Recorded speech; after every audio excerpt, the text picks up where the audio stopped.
तो देखिए, तो साइड अगर दी हुई है तो कैसे एरिया इसका पता करते हैं। बेसिकली पैरेललोग्राम का एरिया का फॉर्मूला 1/2 इंटू ए क्रॉस बी का मैग्नीट्यूड, इस प्रकार से हमें सॉल्व करना है। मतलब हमें ए क्रॉस बी की ज़रूरत है। हम vector A cross vector B पता करेंगे, जिसका तरीका होता है आई जे के। आई की कोफिशिएंट देखें आप 1, जे का कोफिशिएंट -1, के का कोफिशिएंट 3, आई का कोफिशिएंट 2, जे का कोफिशिएंट -7 और के का कोफिशिएंट 1। और डिटर्मिनेंट को सॉल्व कर देना है। तो आई को लिखेंगे, इस रो और कॉलम को छोड़ेंगे, -1 3 -7 1 बचेगा। अगला एक माइनस के साथ ओपन होता है तो -j, इस रो और कॉलम को छोड़ेंगे, 1 3 2 1। उसके बाद प्लस के साथ ओपन होता है +k, इस रो और कॉलम को छोड़ेंगे, 1 -1 2 -7।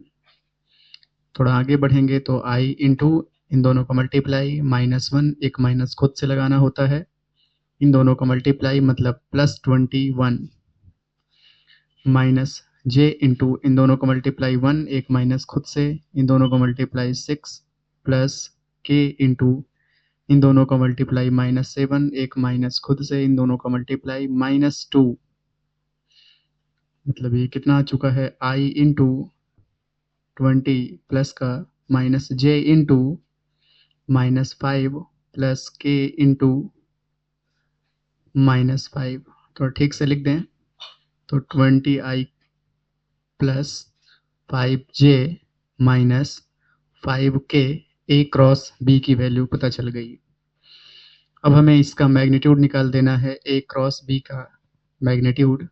तो ए क्रॉस बी का मैग्नीट्यूड निकालने का तरीका होता है रूट ऑफ आई का जो कोफिशिएंट है उसका स्क्वायर प्लस जे जो कोफिशिएंट है उसका स्क्वायर प्लस के कोफिशिएंट का स्क्वायर। मतलब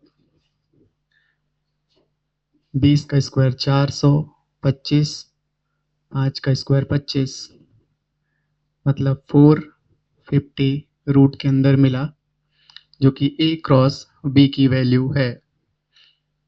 इसके बाद हम अगर देखें ध्यान से इसे, ये डायगोनल से हम सॉल्व कर दिए हैं और इसको और ज़्यादा फैक्टर करें इसका अगर हम 450 का, तो कितना आ जाएगा ये, 2 से करें 2 2 5, 2 से कर नहीं होगा, 2 से 5 से 5 4 5, फिर 9, फिर 3 से, फिर 3 से। मतलब इसको लिख सकते हैं root 2 into 5 into 5 into 3 into 3। यहाँ से आप देख पा रहे हैं कुछ पेयर बन के बाहर आ रहा है। तो एक तो 5 का पेयर और 3 का पेयर बाहर आ रहा है रूट के अंदर 2, मतलब 15 रूट 2। सीधा सीधा इंटू करना है, इसका 1/2 नहीं लगाना है। ट्रायंगल में 1/2 बेस इंटू हाइट होता है। तो इसका एरिया कितना आ गया, इतना स्क्वायर यूनिट। जो भी यूनिट होगी वो इसका आंसर होगा। तो देख पा रहे हैं आप, आसान है, नोट किया जाए इसे।